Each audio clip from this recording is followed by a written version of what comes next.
শৈশৱৰ আঘাত childhood trauma কাৰণ প্ৰতিকাৰ আৰু ইয়াৰ পৰিণতি। প্ৰথমে শৈশৱৰ আঘাত বৃক্ষ এক ভয়াৱহ মনোদৈহিক ব্যাধি। শৈশৱৰ আঘাতৰ কাৰণ বা ইয়াৰ শিপাৰ মূল উৎস হয়তো কাৰোবাৰ মৃত্যু, অগ্নিকাণ্ড, দুৰ্ঘটনা, জীৱনলৈ অহা ভাবুকি, প্ৰাকৃতিক দুৰ্যোগ, দুৰ্ব্যৱহাৰ, গুৰুত্বহীনতা, আক্ৰমণ, ধৰ্ষণ, বিৰূপ মন্তব্য, যুদ্ধ, সন্ত্ৰাসবাদ, পাৰিবাৰিক সংঘাত বা পাৰিবাৰিক বিচ্ছিন্নতা আদি যিয়ে নহওক কিয়, এই পৰিঘটনাৰ পাত আমি খুলিব পাৰোঁ, কিন্তু শিপা পোৱালৈকে গছবোৰ অৰ্থাৎ বয়স বাঢ়ি গৈ থাকে। শৈশৱৰ আঘাত বা চাইল্ডহুড ট্ৰমাক আমি কেইটামান ভাগত বিভক্ত কৰিব পাৰোঁ, যেনে আৱেগিক কাৰণ বা কাৰক, আচৰণগত কাৰণ, চিন্তা বা দুশ্চিন্তাজনিত কাৰণ, শাৰীৰিক বা দৈহিক কাৰণ আৰু মন বা মানসিক কাৰণ। প্ৰথমে আমি আলোচনা কৰোঁ আৱেগিক কাৰণ, লক্ষণ আৰু পৰিণতি সম্পৰ্কে। আৱেগিক কাৰণৰ ভিতৰত প্ৰথমতে হ'ব পাৰে উদ্বেগ, ইয়াৰ কাৰণ ভয় আৰু ইয়াৰ পৰিণতি মেজাজৰ দোদুল্যমান অৱস্থা। দ্বিতীয়তে উদাস, ফোবিয়া বা ভীতিগ্ৰস্ততা আৰু ইয়াৰ পৰিণতি অজ্ঞানতা। তৃতীয়তে দীৰ্ঘদিনীয়া লাজ আৰু ইয়াৰ কাৰণ দুঃস্বপ্ন আৰু পৰিণতি আত্মঘৃণা অৰ্থাৎ নিজকে ঘৃণা বা নিজৰ প্ৰতি ঘৃণা উপজা। চতুৰ্থতে ক্ৰোধ বা আগ্ৰাসন, ইয়াৰ কাৰণ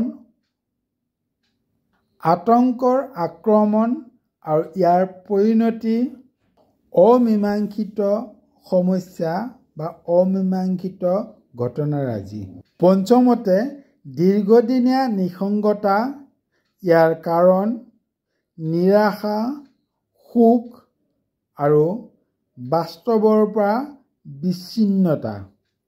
ষষ্ঠতে অকলে থকাত অসুবিধা, ইয়াৰ কাৰণ শিথিল হ'ব নোৱাৰা আৰু ইয়াৰ পৰিণতি আৱেগিক অস্থিৰতা। সপ্তমতে নিকটতম অনুভৱ কৰাত অসুবিধা, ইয়াৰ কাৰণ বেদনাদায়ক অভিজ্ঞতা, অমীমাংসিত সিদ্ধান্ত বা অনিৰ্ণয় সিদ্ধান্ত, ইয়াৰ পৰিণতি বন্ধুত্ব গঢ়িবলৈ বা বন্ধুত্ব গঢ়াৰ ক্ষেত্ৰত দেখা দিয়া অসুবিধা।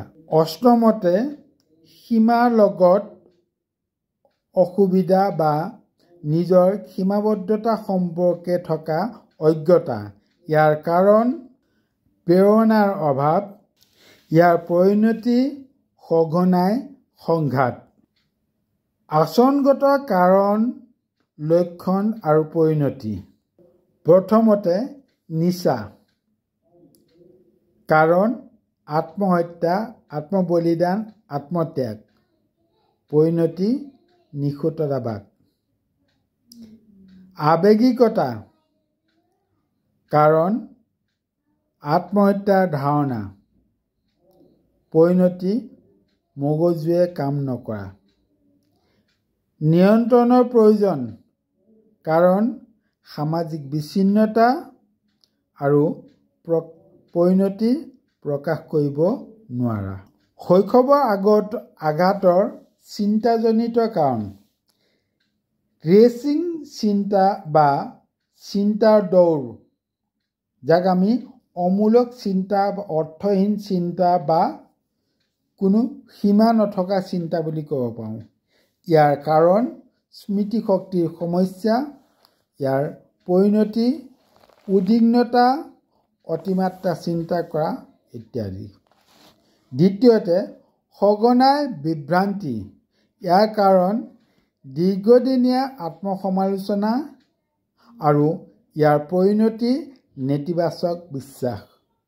তৃতীয়তে, মনোনিৱেশ কৰাত অসুবিধা। ইয়াৰ কাৰণ মনোযোগ দিব নোৱাৰা আৰু ইয়াৰ পৰিণতি তীব্ৰ অনিশ্চয়তা বা নিজক চিনিব নোৱাৰাৰ বাবে নিজৰ সামৰ্থ্য উপলব্ধি কৰাত হোৱা ব্যৰ্থতা। চাইল্ডহুড ট্ৰমা বা শৈশৱৰ আঘাতৰ অন্যতম এটা কাৰক হ'ল শাৰীৰিক কাৰক। শাৰীৰিক কাৰকৰ ভিতৰত প্ৰথম কাৰণ অনিদ্ৰা বা টোপনি নধৰা। ইয়াৰ কাৰণ মূৰৰ বিষ হ'ব পাৰে। ইয়াৰ পৰিণতি খিংখিঙীয়া স্বভাৱ। দ্বিতীয়তে, ভোক নলগা।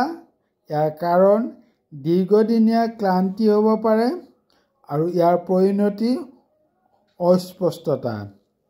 তৃতীয়তে, দীৰ্ঘদিনীয়া কঁকালৰ বিষ হ'ব পাৰে। ইয়াৰ কাৰণ মনোজৈৱিক ৰোগ আৰু ইয়াৰ পৰিণতি শাৰীৰিকভাৱে অসুস্থ থকা বা শাৰীৰিক অসুস্থতাৰ লক্ষণ। চাইল্ডহুড ট্ৰমাৰ মন বা মানসিক ব্যাধি বা লক্ষণসমূহ আৰু ইয়াৰ কাৰক আৰু পৰিণতি। ইয়াৰ প্ৰথম কাৰণ হ'ল এই বিশ্বব্ৰহ্মাণ্ডক অবাস্তৱ বা অমূলক বুলি অনুভৱ কৰা বা অতি ভ্ৰম। কাৰণ বাস্তৱক উপলব্ধি কৰাৰ ক্ষেত্ৰত থকা ব্যৰ্থতা। পৰিণতি দিবাস্বপ্নত ভোগা বা অলীক কল্পনা কৰা বা বাস্তৱৰ পৰা সংযোগ বিচ্ছিন্ন হৈ কথাবোৰ বিবেচনা কৰা। দ্বিতীয়তে, নিজৰ শৰীৰক বা শৰীৰৰ অংশবোৰক অবাস্তৱ বা পৃথক বুলি অনুভৱ কৰা। ইয়াৰ কাৰণ হেৰুৱা সময় হিচাপ দিব নোৱাৰা। ইয়াৰ পৰিণতি নিৰাশাবোধত ভোগা, আশাভংগতা, জীৱনৰ লক্ষ্যহীনতা বা নিজৰ মনোদৈহিক অৱস্থাৰ সম্পৰ্কে উপলব্ধি কৰিব নোৱাৰা। আপুনি অথবা মই হয়তো আজিলৈকে অনুভৱ কৰা নাই, আমাৰ সতি-সন্ততিসকল প্ৰকৃততে বিভিন্ন ধৰণৰ শৈশৱৰ আঘাতত আক্ৰান্ত হৈ আছে বা তেওঁলোকক চাইল্ডহুড ট্ৰমাই আক্ৰান্ত কৰি ৰাখিছে। কিন্তু ইয়াৰ কাৰক, ইয়াৰ পৰিণতি বা ইয়াৰ মূল শিপা সম্পৰ্কে অজ্ঞতা হোৱাৰ বাবে আমি তেওঁলোকক বিপথে পৰিচালিত কৰিছোঁ বা আমাৰ আচৰণ অনুসৰি তেওঁলোকক গঢ়িবলৈ বা আমি বিচৰা ধৰণে তেওঁলোকক আগুৱাই যোৱাটো আমি কামনা কৰোঁ। কিন্তু প্ৰকৃতাৰ্থত তেনে হৈ নুঠে। প্ৰথমতে আমি তেওঁলোক কি ৰোগত বা কি ধৰণৰ ট্ৰমাত আক্ৰান্ত হৈ আছে তাক যদি অনুভৱ কৰিবলৈ সক্ষম হওঁ, তেন্তে তেওঁলোকক আমি সৎ পথত আনি ভৱিষ্যত জীৱনৰ বাবে এজন সুস্থ বা সবল ব্যক্তি হিচাপে তেওঁলোকৰ ব্যক্তিত্ব গঢ়ি তুলিবলৈ হয়তো সম্ভৱ বা সমৰ্থ হ'ম। আশা কৰোঁ এই কথাখিনিৰ জৰিয়তে আপুনি আপোনাৰ সন্তান, আপোনাৰ ছাত্ৰ ছাত্ৰী বা আপোনাৰ ওচৰ চুবুৰীয়া বা সম্বন্ধীয়সকলক কিঞ্চিতমান হ'লেও উপকৃত কৰিবলৈ সক্ষম হ'ব। সকলোৰে কুশল মংগল কামনা কৰিছোঁ আৰু সকলোকে ইমান সময় ধৈৰ্য সহকাৰে এই কথাবিলাক শুনাৰ বাবে ধন্যবাদ জ্ঞাপন কৰিলোঁ।